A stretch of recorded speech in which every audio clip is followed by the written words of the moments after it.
Babad Giyanti karya Raden Ngabei Yasadipura I. Episode ke-27. Pasukan Pangeran Adipati Sukowati di Demak dipukul oleh pasukan Kompeni. Di Jakawal, Pangeran Adipati Sukowati sedang berbincang dengan para punggawa. Pangeran bermaksud memberi busana kepada para mantri. Adipati Puger diperintahkan untuk membuat pendok bunton bersepuh emas masing-masing berharga 3 real dan sabuk cinde jelamprang merah. Adipati Puger diberi uang sejumlah 2.000 real. Adipati Puger bertanya pelan, "Uang dari manakah ini?" Pangeran Adipati Sukowati berkata, "Uang dari Sawunggaling Surabaya. Engkau yang menerima sejumlah 3.000 dulu di hadapanku." Puger berkata sambil tertawa, "Saya masih menyimpan 2.000 dari Diposono Tuban. Baru saya ambil 300. Saya pakai membeli bestrong. Ini saja cukup untuk membuat pakaian, kalau hanya para mantri saja yang diberi." Pangeran tersenyum dan berkata manis, "Syukur kalau demikian, tetapi Kanda segerakan."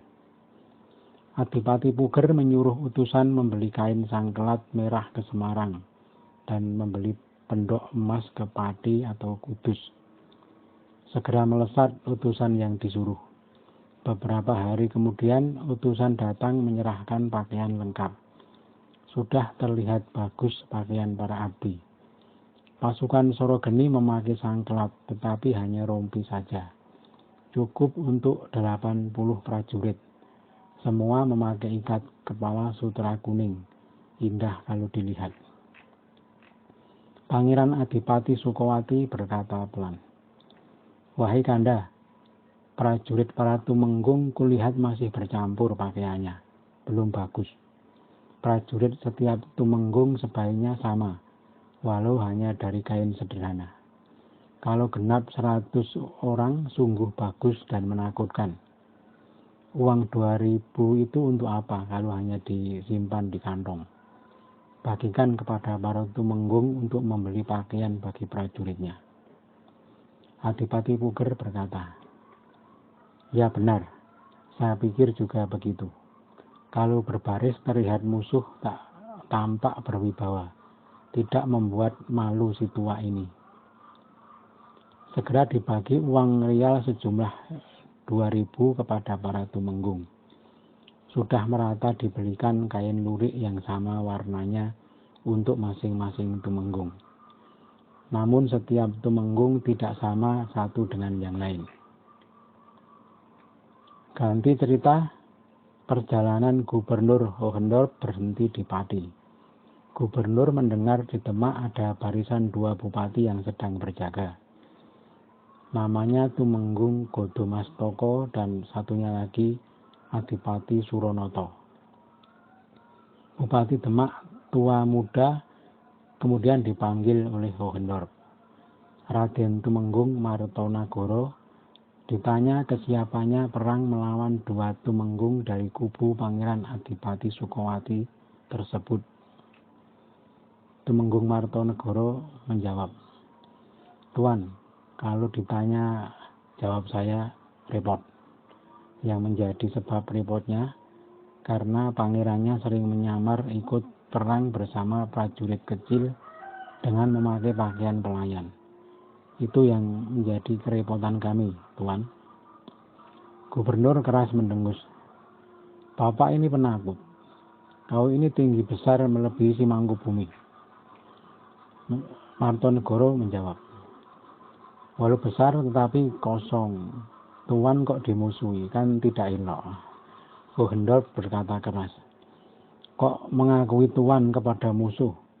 Orang ini nanti dipenggal saja." Heboh para Tumenggung. Martonagoro masih berkelit. "Bagaimanapun Tuan, dia itu Tuan beneran. Sedangkan Tuan tempat Anda mengabdi itu hanya Tuan jadi-jadian." Tertawa Tuan Gubernur. Si bapak ini mengelak terus. Tidak malu, sudah tua bangka, takut perang. Citrosomo, segera antar pulang si tua bangka ini bersama Raden Arya Kudus.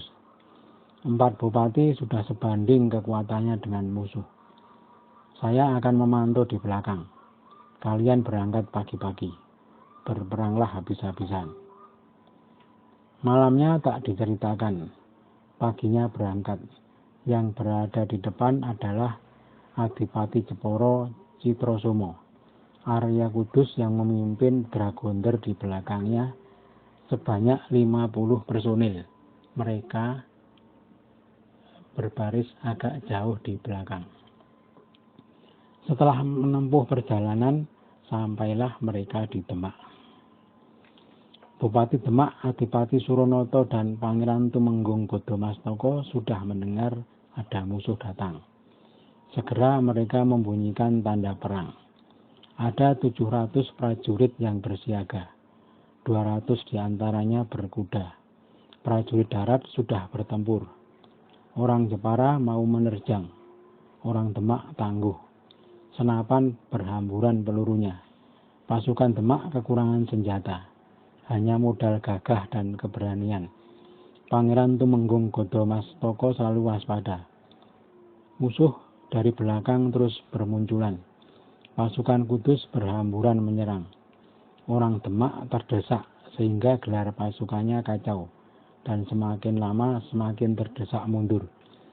Lalu di barisan musuh datang lagi pasukan dragonder.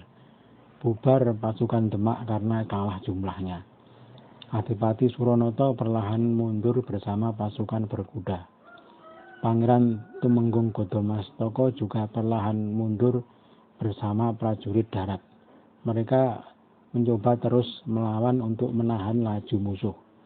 Kota Demak sudah diduduki pasukan kumpeni. Pasukan Demak kemudian berkumpul di Gegodong, ke selatan kota agak sedikit ke timur. Lalu mereka mengirim utusan untuk memberitahu Pangeran Adipati Sukowati. Utusan sudah sampai di Jakawal, segera melapor bahwa Demak sudah diduduki kumpeni. Para Tumenggung Demak menunggu perintah di timur kota. Pangeran Adipati Sukowati setelah menerima laporan segera menyuruh 3 bupati untuk membantu. Joyodirjo, Suryonagoro Suwandi, dan Mas Ronggo. Para mantri yang dibawa adalah Demang Notosingron, Ngabeyi Jayeng Ranu, dan Demang Tegal Angun-Angun.